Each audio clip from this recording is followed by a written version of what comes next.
الشیطان الرجیم بسم اللہ الرحمن الرحیم اللہم صلی وسلم وبارک علی سیدنا و مولانا محمد۔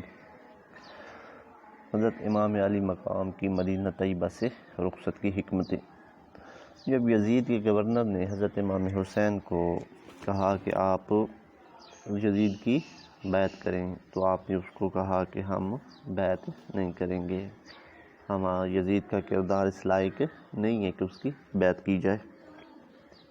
تو اس وقت حضرت امام علی مقام نے اپنے اہل بیت اتحاد صحاب اور رفقائے اہل مدینہ سے یہ بات مشورہ کیا، تو انہوں نے پوچھا کہ اب آپ کا کیا ارادہ ہے؟ تو حضرت امام حسین نے فرمایا کہ میں سمجھتا ہوں کہ مدینہ طیبہ میں رہنا درست نہیں، کیونکہ اب یہ یقینی حد تک خطرہ موجود ہے کہ یزید لعین جو ہے اپنی بیعت کے لیے ہمارا خون بہائے گا، اور میں نہیں چاہتا کہ مدینہ شہر کی توہین ہو، یہاں پہ قتل و غارت ہو۔ تو امام حسین نے مدینہ کو چھوڑ کے مکہ جانے کا ارادہ فرمایا۔ نبی کریم علیہ الصلوۃ والتسلیم کے بارگاہ میں حاضری دی آپ نے، اور اپنی والدہ ماجدہ حضرت فاطمہ زہرا سلام اللہ علیہا کے مزارات پر حاضری دی۔ اس کے بعد آپ نے وہاں سے مدینہ پاک کو الوداع فرمایا اور رخصت ہوئے۔ آپ نے سیدہ فاطمہ الصغریٰ بنت حسین کی شادی چونکہ حضرت حسن مثنیٰ سے ہو چکی تھی، اور وہ اپنے بچوں کے ساتھ مدینہ میں تھیں، تو ان کو حضرت سیدہ فاطمہ الصغریٰ کو مدینہ میں ہی رہنے دیا، اور باقی اپنے رشتہ دار اور ساتھیوں کو لے کے مدینہ سے مکہ روانہ ہوئے۔ حضرت سیدنا امام حسین نے جس صبح کو مدینہ طیبہ سے روانہ ہوتا تھا، اسی رات کا کچھ حصہ اپنے نانا اور اپنی والدہ محترمہ اور بھائی امام حسن کے مزارات پر قبرستان میں حاضری دی۔ اس کے بعد آپ کو خطوط لگاتار آنا شروع ہو گئے کوفہ اور بصرہ سے۔ تمام شہروں اور بالخصوص کوفہ اور بصرہ میں سیدنا امام حسین کی مکہ معظمہ میں جب تشریف آوری ہو گئی، مدینہ سے آپ نکل پڑے، تو یہ خبر پھیل گئی، تو وہاں سے سلیمان بن سرد خزائی کے مکان پر اجتماع ہوا کوفہ میں، اور کوفیوں نے یہ عہد کیا کہ ہم امام حسین کو یہاں بلائیں گے اور ان کی مدد کریں گے۔ خط لکھا، خط کا مضمون یہ تھا: بسم اللہ الرحمن الرحیم، الی الحسین ابن علی من سلیمان ابن سرد المسیب ابن نجیبہ رفاع بن شداد الجلی و حبیب بن المظاہر وشیعۃ المؤمنین والمسلمین من اہل الکوفۃ، سلام علیک فنحمد اللہ الذی لا الہ الا هو، اما بعد۔ اللہ کے نام سے شروع جو بڑا مہربان نہایت رحم والا ہے۔ یہ خط حضرت حسین بن علی کی طرف ہے، سلیمان بن سرد، مسیب بن نجیبہ، رفاع بن شداد، حبیب بن مظاہر اور کوفہ کے دیگر لوگوں کی طرف سے آپ پر سلام ہو۔ ہم اس کی خدا کی حمد و ثنا کرتے ہیں جس کے سوا کوئی عبادت کے لائق نہیں۔ گزارش یہ ہے کہ ہم میں کوئی امام نہیں، آپ یہاں جلدی تشریف لائیں، شاید اس طرح ہم کو اللہ تعالی حق پر جمع کر دے۔ نعمان بن بشیر قصر دارالامارہ کوفہ میں موجود ہے، گورنر ہے، مگر ہم نہ تو اس کے پیچھے نماز عید اور نماز جمعہ پڑھتے ہیں، اور اگر ہم کو اطلاع مل گئی کہ آپ تشریف لا رہے ہیں تو ہم گورنر کو نکال کر شام بھیج دیں گے انشاءاللہ۔ تو یہ خط اور اس طرح کے دیگر خط انہوں نے بھیجے۔ تو حضرت امام حسین نے پھر اس کا جواب دیا۔ آپ نے خط کا جواب دیا: بسم اللہ الرحمن الرحیم، من الحسین ابن علی الی الملأ من المؤمنین والمسلمین، اما بعد۔ یہ خط حسین ابن علی کی طرف سے ہے، مسلمان و مومن گروہ کے ساتھ، نام اللہ تعالیٰ کے جو بڑا مہربان اور آرام فرمانے والا ہے۔ ہانی اور سعید اور سب سے آخر میں ہمارے پاس تمہارے خطوط لے کر پہنچے۔ جو کچھ تم نے ان خطوط میں لکھا، میں نے سمجھا کہ اس وقت ہمارا کوئی امام نہیں، آپ آئیے، شاید اللہ تعالی ہمیں آپ کی وجہ سے ہدایت اور حق پر جمع فرما دے۔ اس لیے اب میں اپنے چچا زاد بھائی مسلم بن عقیل کو، جو اپنے خاندان عالیہ کے مخصوص اور مسلمہ ہیں، روانہ کر رہا ہوں۔ میں نے انہیں مامور کر دیا ہے کہ وہ تمہارے صحیح حالات مجھے لکھیں، لہٰذا اگر انہوں نے مجھے وہاں سے لکھ دیا کہ تمہارے ارباب بسط و کشاد اور صاحبان عقل و خرد اس بات پر متفق ہیں کہ جو تم نے خط لکھے ہیں تو میں خود بہت جلد تمہارے پاس پہنچ جاؤں گا۔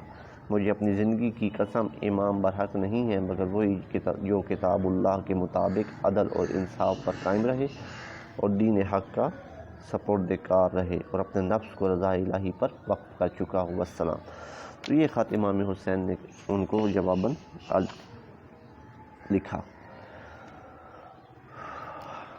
اس کے بعد پھر حضرت امام حسین نے حضرت مسلم بن عقیل کو اپنے اس خط کے مطابق روانہ کیا کوفہ، تاکہ وہاں پہ جا کے آپ حالات کو دیکھیں کہ کوفیوں نے جو خط لکھے ہیں کیا وہ اس کے مطابق اپنے عہد پر قائم بھی ہیں یا مکر گئے ہیں یا جھوٹ سے دھوکے سے بلا رہے ہیں۔ تو امام مسلم بن عقیل جو ہیں آخری سلام اور آخری ارشادات کے بعد مکہ معظمہ سے مدینہ طیبہ تشریف لائے اور سب سے پہلے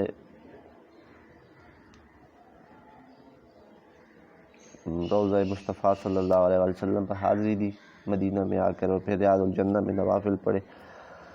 اس کے بعد آپ کوفہ کے سفر پر روانہ ہو گئے۔ شوال کی 5 تاریخ کو آپ کوفہ پہنچ گئے اور آپ نے مختار ابن عبیدہ ثقفی کے ہاں اقامت فرمائی ٹھہرے۔ آپ کے کوفہ پہنچنے کی خبر جو ہے پورے کوفہ میں پھیل گئی۔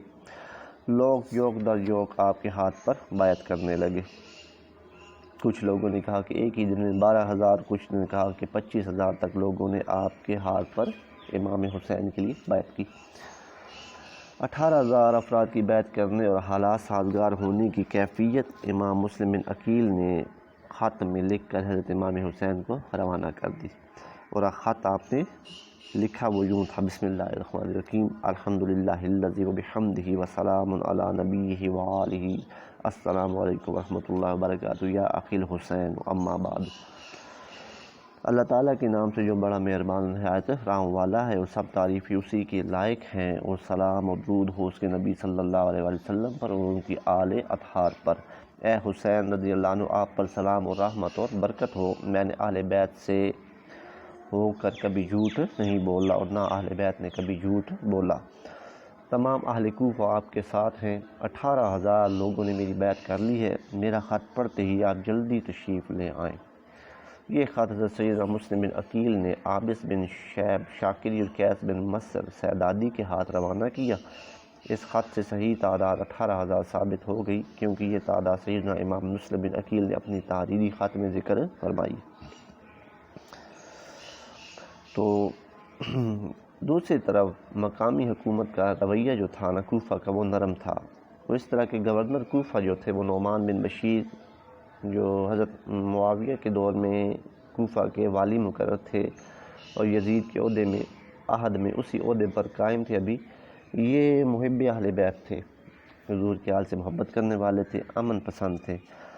جب سیدنا امام مسلم بن عقیل کی جوک در جوک حمایت لوگوں میں نظر آئی کہ ان کے ہاتھ پر لوگوں نے بیعت کر لی ہے، تو بحیثیت عہدہ گورنری کے اہل کوفہ کو جمع کر کے ایک صلح کن خطاب کیا، مگر ان کی تقریر اور رویہ یقیناً حمایت امام پر مبنی تھا۔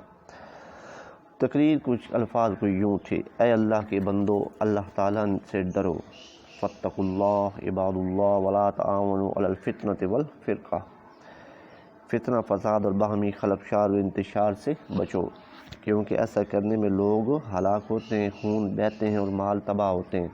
میرا اصول تو یہ ہے کہ کوئی شخص مجھ سے نہیں ڈرتا، میں اس سے گمانوں اور غلط تہمتوں پر تمہارا مواخذہ کروں گا، اور اگر تم نے کھلم خلف شروع کر دی یا سنت کے۔ تو یہ تقریر گورنر نے کی، اس میں زیادہ سختی نہیں تھی، لیکن لوگوں کو مشورتاً یہ کہا گیا کہ آپ ایک فتنے کی طرف بڑھ رہے ہیں، ایک جنگ کی صورت بن جائے گی۔ تو یہ جو تقریر تھی نا گورنر کی، یہ یزیدی جو سپاہی تھے ان کو پسند نہ آئی، تو انہوں نے کہا کہ آپ کا یہ رویہ درست نہیں، سوائے سختی کے اصلاح نہیں ہوگی، آپ نرم رویہ اختیار نہ کریں۔ تو وہاں سے پھر کچھ لوگوں نے یزید کو خط لکھ دیا کہ کوفہ کا جو گورنر ہے نعمان بن بشیر، وہ کمزور شخص ہے، اگر آپ کو کوفہ قبضہ میں چاہیے تو کسی سخت مزاج آدمی کو گورنر لگا کے بھیجو۔ یزید نے مشورہ کر کے عبید بن زیاد جس کو ابن زیاد کہتے ہیں، اس کو بصرہ کا وہ گورنر تھا، وہاں سے اس کو نکال کے کوفہ کا گورنر لگا دیا۔ کوفہ کے رہنے والے جو لوگ تھے ان لوگوں نے امام مسلم بن عقیل کے ہاتھ پر بیعت تو کر لی، لیکن جب ابن زیاد آیا تو وہ اپنی بیعت توڑ کے بھاگ گئے۔ عبید اللہ ابن زیاد بصرہ سے کوفہ کے سفر پر روانہ ہوا تو اس وقت 500 کے قریب لوگ اس کے ساتھ تھے اور اس کا خاندان اور چشم خدام بھی ساتھ تھے۔ اپنے حالات کو چھپانے کے لیے وہ رات میں پہنچا اور اپنے آپ کے جو کپڑے تھے وہ حجازی انداز میں پہن لیے تاکہ لوگ یہ نہ سمجھے کہ میں عبید بن زیاد ہوں، بلکہ سمجھے کہ میں حسین بن علی آ رہا ہوں، کہ یہ قافلہ جس کا لوگ انتظار کر رہے ہیں وہ کون ہے؟ حسین بن علی ہیں۔ تو جب لوگوں نے یہ قافلہ آتا دیکھا تو لوگ جوش سے نعرے لگانے لگ گئے حضرت حسین کے نام کے، لیکن جب وہ گورنر ہاؤس پہنچا اور اس نے اپنا نقاب ہٹایا تو اندر سے عبید اللہ ابن زیاد نکلا۔ لوگ سخت پریشان ہوئے اور اپنے گھروں کو لوٹ گئے۔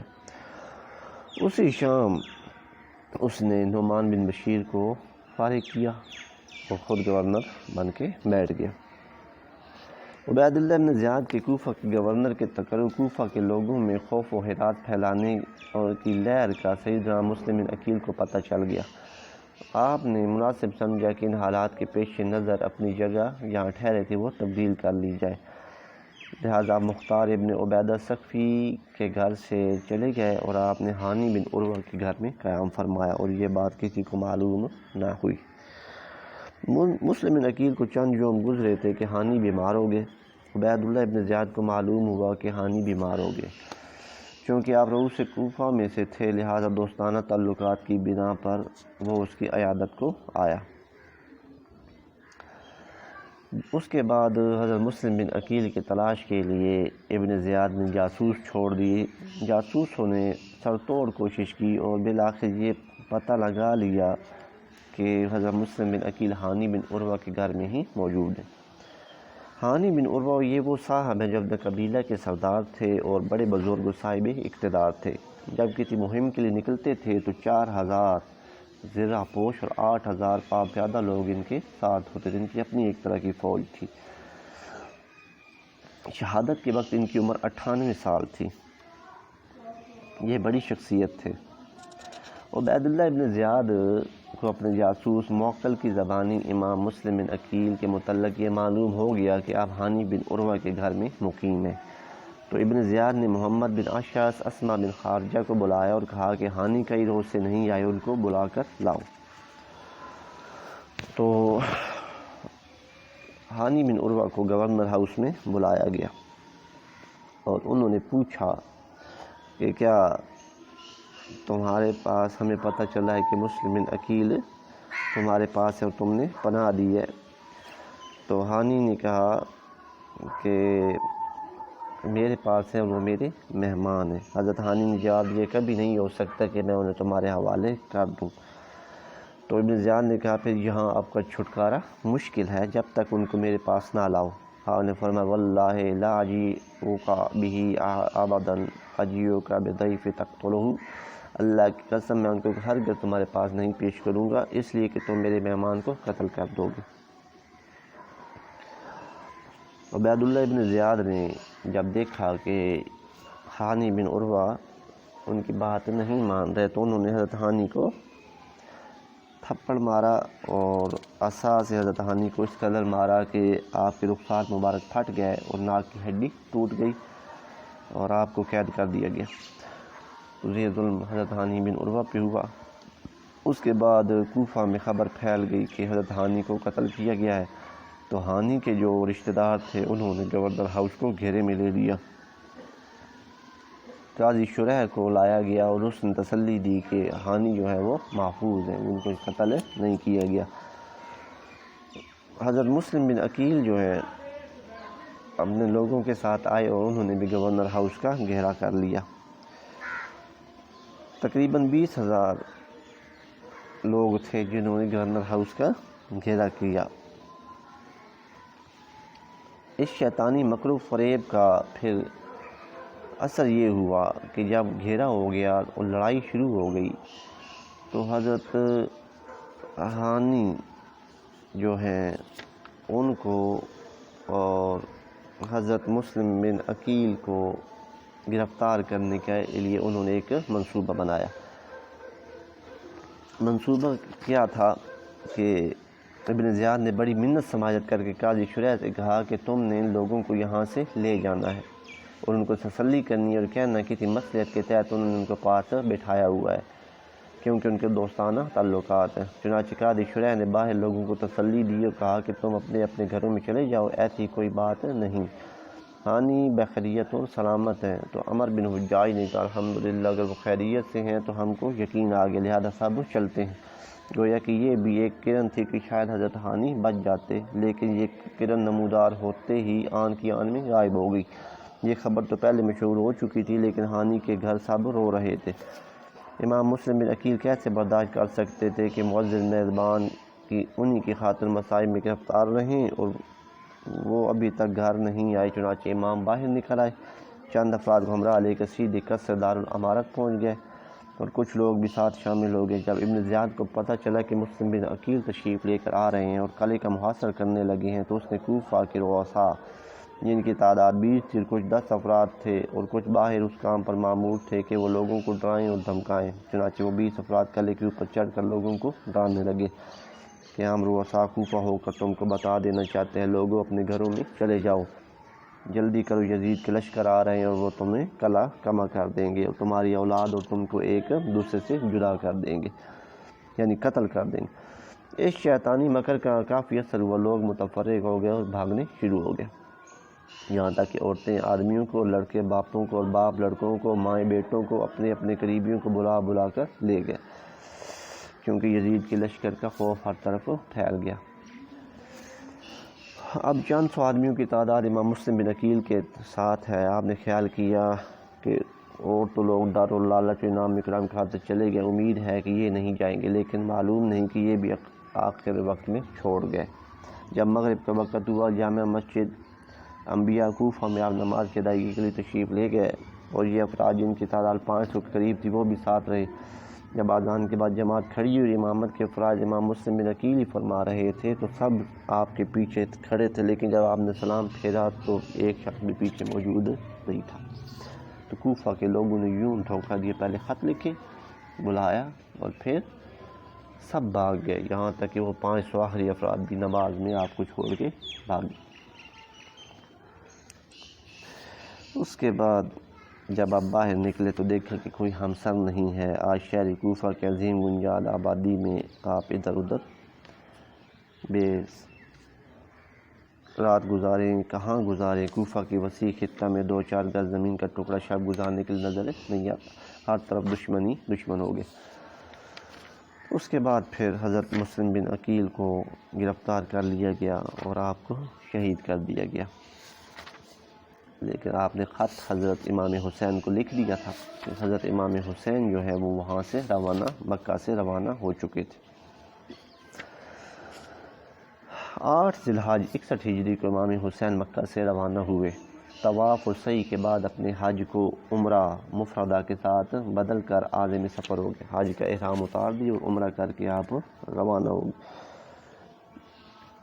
چونکہ یزید نے 30 آدمی حج کے بہانہ سے حاجیوں کے لباس میں بھیجے تھے اور حکم دیا تھا کہ وہاں پر امام حسین کو شہید کر دیا جائے، تو امام حسین نے جب دیکھا کہ لوگ مجھے یہاں پہ شہید کر دیں گے تو آپ نے حرم کو بے حرمتی سے بچانے کے لیے، قتل و غارت سے بچانے کے لیے آپ مکہ سے باہر تشریف کوفہ کی طرف روانہ ہو۔ اسی طرح حضرت عبداللہ بن زبیر نے کہا کہ کوفیوں کا کچھ اعتبار نہیں ہے، ان پر قطعاً اعتبار نہ کریں، یہ وہی لوگ ہیں جن کا ہاتھ آپ کے باپ سیدنا امام علی علیہ السلام اور آپ کے بھائی سیدنا امام حسن رضی اللہ عنہ کی شہادت میں تھا، اس لیے آپ وہاں جانے کا ارادہ ترک کر دیں۔ لیکن حضرت امام اس بات کو بھی سن کر اپنے ارادوں سے متزلزل نہ ہوئے۔ اسی طرح حضرت عبداللہ بن عباس نے بھی آپ کو مشورہ دیا کہ آپ کسی اور جگہ تشریف لے جائیں، وہاں کوفہ نہ جائیں، کوفہ کے لوگوں کا کوئی پتہ نہیں ہے۔ اس کے بعد حضرت عبداللہ بن عمر رضی اللہ تعالیٰ عنہ نے بھی آپ کو یہی مشورہ دیا۔ امام حسین نے مکہ سے روانگی کے وقت اپنا آخری جو خطبہ دیا وہ یوں تھا: الحمدللہ ما شاء اللہ لا حول ولا قوۃ الا باللہ وصلی اللہ علی رسولہ۔ موت فرزندان آدم علیہ السلام کے لیے اس طرح لازم اور باعث زینت ہے جس طرح نوجوان عورت کے گلوں کے لیے ہار۔ مجھے اپنے بزرگوں کے دیدار کا اس قدر سخت اشتیاق ہے جس طرح یعقوب علیہ السلام دیدار یوسف علیہ السلام کے مشتاق تھے۔ میرے لیے ایک مقتل تیار کیا گیا ہے جس میں ضرور دیکھوں گا، گویا کہ میں دیکھ رہا ہوں کہ جنگل کے بھیڑیے میرے جوڑوں کو جدا کر رہے ہیں اور مجھ سے اپنی آرزوؤں اور تمناؤں کی شکم پر کر رہے ہیں، اور مجھ سے اس دن سے بچنے کا کوئی چارہ نہیں جو قلم قضا سے لکھ دیا گیا ہے۔ ہم اہل بیت خدا کی رضامندی پر راضی ہیں، ہم اس کی آزمائش، مصیبت اور بلا پر صبر کریں گے اور وہ ہمیں اجر و ثواب عطا فرمائے گا۔ رسول اللہ صلی اللہ علیہ وآلہ وسلم میرے جد امجد سے ان کے پارا وہ سب ان کے پاس جمع ہوں گے اور ان کی وجہ سے میرے نانا جان علیہ السلام کی آنکھیں ٹھنڈی ہوں گی۔ خدا ان سے کیے ہوئے وعدے پورے فرمائے گا جو ہمارے بارے میں اپنی جان قربان کرنا چاہتا ہے اور ملاقات حق کے لیے اپنے نفس کو آمادہ کر چکا ہے، وہ ہمارے ساتھ چلے، میں کل انشاءاللہ روانہ ہوں گا۔ تو یہ آپ نے مکہ میں اپنا آخری خطبہ دیا۔ تقریباً آپ کے اہل بیت اور آپ کے موالیوں کی تعداد 200 تھی۔ آپ نے ہمراہ لے کر سفر عراق کو روانہ ہو گئے۔ یہ چھوٹا سا قافلہ روانہ ہوا۔ مکہ معظمہ سے کربلا تک جو منزلیں ہیں، مختلف منازل ہیں، آپ نے ان منازل کے درمیان جب سفر طے کیا تو ہر منزل پر کوئی نہ کوئی واقعہ رونما ہوتے۔ کربلا محلہ تک پہنچنے کے لیے مکہ معظمہ سے پہلی منزل جو ہے وہ ہے بستان ابن عامر، دوسری منزل ہے صفا، تیسری ذات عراق، چوتھی بطن رمہ، پانچواں بعض العیون، چھٹی منزل ہے خزیمیہ، ساتویں ہے زردہ، آٹھواں ہے ثعلبیہ اور نویں زوالہ، اور 10ویں منزل بطن عتبہ، 11ویں مقام شراف، 12ویں مقام صراط اور 13ویں ہے قادسیہ۔ قادسیہ سے کوفہ کو راہ نکلتا ہے اور ایک راہ شام کی طرف جاتا ہے۔ تو قادسیہ پر ان لوگوں نے آپ کو روک لیا، کوفہ میں داخل ہونے سے روک لیا، تو آپ کوفہ کی بجائے پھر وہاں سے ملک شام کی طرف روانہ ہوئے، اور ملک شام کی طرف آپ نے پہلی جو منزل طے کی وہ مغیثیہ، دوسری منزل حیضہ، دوسری منزل غریب الحجانات، تیسری منزل مقام حیضہ چھوٹی زرہم، اور 6ویں جو منزل تھی وہ مقام نینوا، اور نینوا کے بعد 7واں جو منزل آئی وہ مقام کربلا۔ تو یہ پورا راہ سفر مکہ سے مقام کربلا تک۔ مکہ معظمہ سے پہلی منزل بستان ابن عامر ہے، بعض نے تنعیم بھی اس کو لکھا ہے، لیکن یاد رہے کہ یہ منزل مکہ معظمہ سے مدینہ طیبہ جاتے ہوئے آتی ہے۔ تو پہلی جو منزل ہے وہ ابن عامر ہی ہے۔ یہ خط آپ کو یہ خط ملا۔ اما بعد خدا را جب میرا یہ خط آپ کو ملے تو پڑھنے کے بعد اس سفر کو ترک کریں۔ یہ خط آپ کو مل گیا عبداللہ بن جعفر جو مدینہ طیبہ میں موجود تھے، کہ ان کو جو خبر ملی کہ امام حسین روانہ ہو رہے ہیں، تو انہوں نے عبداللہ بن جعفر نے خط بھیجا آپ کو کہ آپ کوفہ نہ جائیں۔ دوسری منزل مقام صفا ہے، اور صفا پر ایک شاعر فرزدق آپ کو ملا۔ آپ نے پوچھا کہ کوفہ کے حالات کیا ہیں، تو فرزدق نے کہا قلوب الناس معک وسیوطهم علیک والقضاء ینزل من السماء واللہ یفعل ما یشاء۔ لوگوں کے دل آپ کی طرف ہیں اور ان کی تلواریں آپ کے خلاف ہیں۔ قضاء آسمان سے نازل ہوتی ہے اور اللہ جو چاہتا ہے وہی کرتا ہے۔ امام حسین نے فرمایا تم نے سچ کہا، بے شک تمام کام اللہ کے ہی قبضہ و اختیار میں ہیں، اور ہمارا رب ہر روز نئی شان میں ہوتا ہے۔ اگر ہماری خواہش کے مطابق قضا نازل ہوئی تو اس کے احسان پر شکر گزار ہیں، اور اگر حالات ہماری منشا کے خلاف ہوئے تو پھر جس کی نیت حق و تقوی کے ساتھ اس کے ساتھ کوئی زیادتی نہیں۔ تیسری منزل ذات عرق، یہاں پر خیمے نصب کیے گئے تو ایک شخص بشیر ابن غالب نامی نے جب دیکھا کہ خیمے لگے ہوئے ہیں تو پوچھا کہ یہ کون لوگ ہیں، تو جواب دیا کہ اہل بیت نبی ہیں۔ تو اس نے پوچھا کہ آپ کو کس چیز نے یہاں پہ خیمے لگانے پہ مجبور کیا، تو آپ نے ارشاد فرمایا یہ میرے پاس خرجی ہے ان خطوط کی جو اہل کوفہ کے ارسال کردہ ہیں، مجھے انہوں نے دعوت دی ہے وہاں آنے کی، بس اگر وہ ہمارے قتل میں شریک ہوئے تو یہ جرم اور اہانت حرمت ہوگی، اور ان پر اللہ تعالیٰ کی طرف سے ایک شخص کا تسلط ہوگا جو ان کو قتل و غارت کر دے گا تو وہ ذلیل ہوں گے۔ تو مختار ابن عبید ثقفی کی طرف اشارہ تھا جو ان پر مسلط ہوا اور اس نے پھر ان کوفیوں کو قتل کیا۔ چوتھی منزل بطن رمہ۔ بطن رمہ جو ہے وہاں پر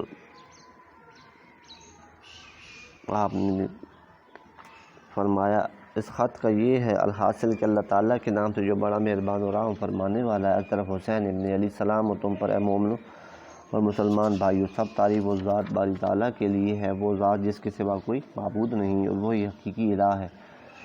بعد اس کے کہ مجھے مسلم بن عقیل اپنے چچا کا خط ملا اور تمہارے حالات کی درست کی معلوم ہوئی، تمہارے درمیان ہمارے درست حمایت و طلب حق پر اتفاق پایا جاتا ہے، ہماری دعا ہے کہ مولا انجام بخیر کرے، اس پر تم کو اجر ملے۔ تو امام حسین نے یہ خط دے کے یہاں سے کوفہ روانہ کیا، بطن رمہ پر کوفیوں کے نام۔ یہ خط پکڑا گیا اور قیس بن مسہر سیدابی کو قتل کر دیا گیا۔ پانچویں منزل بعض العیون اور چھٹی منزل خزیمیہ اور ساتویں منزل زرود، آٹھویں منزل ثعلبیہ۔ مقام ثعلبیہ پر آپ کو یہ خبر مل گئی کہ امام مسلم بن عقیل کو شہید کر دیا گیا ہے۔ نویں منزل زبالہ، دسویں منزل بطن عقبہ، 11ویں منزل مقام شراف۔ اس منزل شراف تک آپ پہنچے اور کچھ دیر ٹھہرے اور پانی وغیرہ اپنی مشکیزوں میں بھرا اور رات اسی جگہ قیام فرمایا اور دوپہر تک اسی جگہ رہے۔ پھر یہاں سے مقام صراط پر غور جو ہے 1000 کا لشکر لے کر پہنچ گیا اور امام حسین اور آپ کے اصحاب کو ریگستانی علاقے میں ہی روک لیا۔ دھوپ اور شدید پیاس سے بے بس ہو رہی تھی۔ پوچھا گیا کہ آپ یہاں کیوں آ رہے ہیں؟ تو امام علی مقام نے فرمایا کہ مجھے خط لکھے گئے ہیں کوفہ سے، ان کے کہنے پہ آ رہا ہوں۔ اس وقت حور بن یزید ریاحی اور اس کی تمام فوج وہاں موجود تھی۔ نماز ظہر کا وقت ہوا تو امام نے ظہر کی نماز پڑھائی اور ان کو خطاب فرمایا۔ امام حسین نے جو مقام صراط پر حور اور اس کی فوج کو خطبہ دیا وہ یوں ہے: ایھا الناس انی لم آتاکم حتی آتانی کتابکم، اے لوگوں میں اس وقت تک تمہاری طرف نہیں آیا جب تک کہ تم نے خطوط لکھ کر اور درخواستیں بذریعہ قاصد نہیں بھیجی کہ یہاں آئیے، ہمارا کوئی امام نہیں، شاید آپ کی وجہ سے اللہ تعالی ہم کو ہدایت دے دے اور حق پر آ جائیں، بس اگر تم عہد و پیمان پر قائم ہو تو میں آ گیا ہوں، اب مجھے اپنی ایفائے عہد کا یقین دلاؤ، اور اگر تمہارا میرا آنا ناپسند ہے تو میں جہاں سے آیا ہوں واپس چلا جاتا ہوں۔ آپ کا خطبہ سن کر کسی نے کوئی جواب نہ دیا۔ پھر آپ نے حر سے کہا کہ ہمارے سامنے نماز پڑھو گے یا اکیلے نماز پڑھو گے؟ تو انہوں نے کہا آپ کے ساتھ ہی نماز پڑھیں گے۔ امام کے خطبے پر حر نے کہا کہ انا واللہ لا ما ادری ما ھذا الکتب والرسل اللاتی تذکرہ،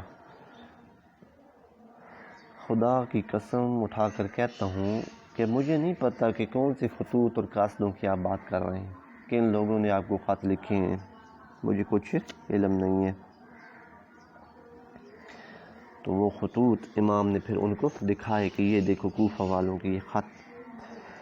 یہ صورتحال دیکھی تو امام نے پھر ایک اور خطبہ دیا جس کے ابتدائی الفاظ یوں ہیں: فَإِنَّهُ قَدْ نَزَلَ مِنَ الْأَمْرِ قَدْ تَرَوْنَهَا إِنَّ الدُّنْيَا تَغَيَّرَتْ وَتُنْكَرَتْ، اے لوگو جو مصیبت اور بلا نازل ہوئی ہے وہ آپ نے دیکھ لی ہے، دنیا کی حالت بدل گئی اور لوگ منہ پھیر گئے، اور اگر کوئی باقی ہے تو اس طرح جیسے پیالے میں ایک قطرہ۔ اسی حالت میں زندگی گزارنا اس طرح مشکل ہے جیسے چراگاہ میں چرانا ناگوار ہو جاتا ہے۔ کیا تم نے نہیں دیکھا کہ حق پر کچھ عمل نہیں رہا اور باطل پر عمل ہو رہا ہے؟ اس حال میں مرد مومن اللہ وحدہ کے حضور حاضر ہونے کی تمنا کرتا ہے۔ میرا خیال ہے کہ ان حالات میں مر جانا اور درجہ شہادت کی سعادت حاصل کر لینا اس سے بہتر ہے کہ ظالموں کی جماعت میں رسوائی ہو۔ تو امام نے پھر ان کو یہ خطبہ دیا۔ اس کے بعد آپ کوفہ کے بجائے راہ شام پہ روانہ ہوئے۔ سیدنا امام حسین کے مکہ معظمہ سے کوفہ کے سفر کو اگر دیکھا جائے تو پتہ چلتا ہے کہ جب آپ صراط کے مقام پہنچے جو کہ قادسیہ کے بالکل قریب ہے، تو آپ کو حر بن یزید ریاحی کی نگرانی میں جو یزیدی لشکر گرفتار کرنے کے لیے آیا تھا، انہوں نے ایسا نہ کیا۔ امام علی مقام نے باہمی اتفاق پر پھر کوفہ کا راستہ تبدیل فرمایا اور قادسیہ سے کوفہ 35 میل کے فاصلے پر ہے، مشرق کی طرف ہے۔ اس راستے کو چھوڑ کر آپ مغیثہ، قصر بنی مقاتل، غریب الحجانات، نینوا کی راہ شمال مغرب کی طرف روانہ ہو گئے۔ جب کوفہ والوں کی غداری کا پورا علم ہو چکا تو آپ نے کوفہ کا خیال اور اس طرف جانے کا ارادہ ترک فرما دیا اور شام کی طرف روانہ ہو گئے۔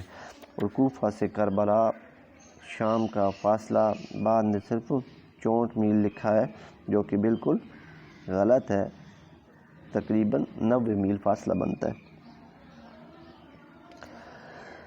اس کے بعد آپ نے 14ویں منزل مغیثیہ سے پانی پیا اور پھر یہاں سے آگے سفر جاری رکھا۔ پھر غریب الحجانات سے ہوتے ہوئے مقام بیضا سے ہوتے ہوئے منزل زرہم پر پہنچے اور اس کے بعد 18ویں منزل مکہ سے قصر بنی مقاتل، یہاں پر شام ہو گئی اور آپ نے یہاں رات گزاری اور پھر یہاں صبح روانہ ہوئے تو زبان پر یہ کلمات جاری تھے، انا للہ و انا الیہ راجعون۔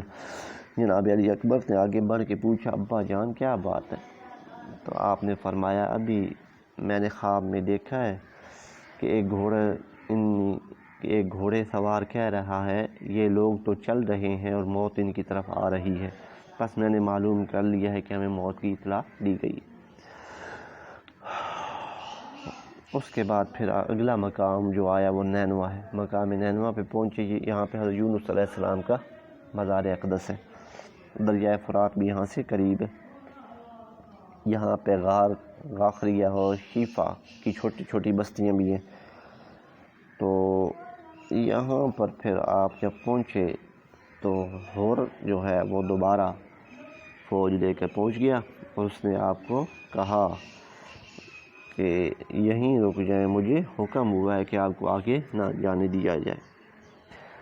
والی کوفہ کو حر کے نرم رویے کے متعلق اطلاع ہو چکی تھی، اس لیے مقام صراط پر یہی آ کر ملے، لیکن قافلہ اہل بیت کے ساتھ کوئی کارروائی عمل میں نہ لائی، بلکہ اس راستے سے ہٹا کر راہ شام اختیار کرائی اور نہ ہی انہیں موجود پا کر گرفتار کیا۔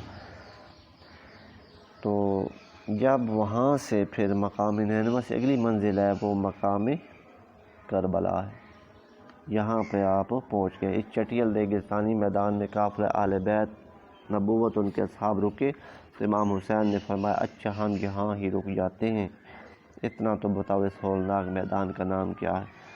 مسم ہاذہ الارض، جواب دیا کہ ہاذہ الارض کرب و بلا، اس جگہ کو کربلا کہتے ہیں۔ امام علی مقام نے فرمایا، اللہم انی اعوذ بک من الکرب والبلا، اے اللہ میں کرب اور بلا سے پناہ مانگتا ہوں، اے اللہ اے میرے اللہ ہم تجھ سے پناہ مانگتے اس کرب و بلا سے۔ اللہ تعالیٰ سے دعا ہے کہ اللہ تعالیٰ ہمیں عمل کی توفیق عطا فرمائے۔ اللہ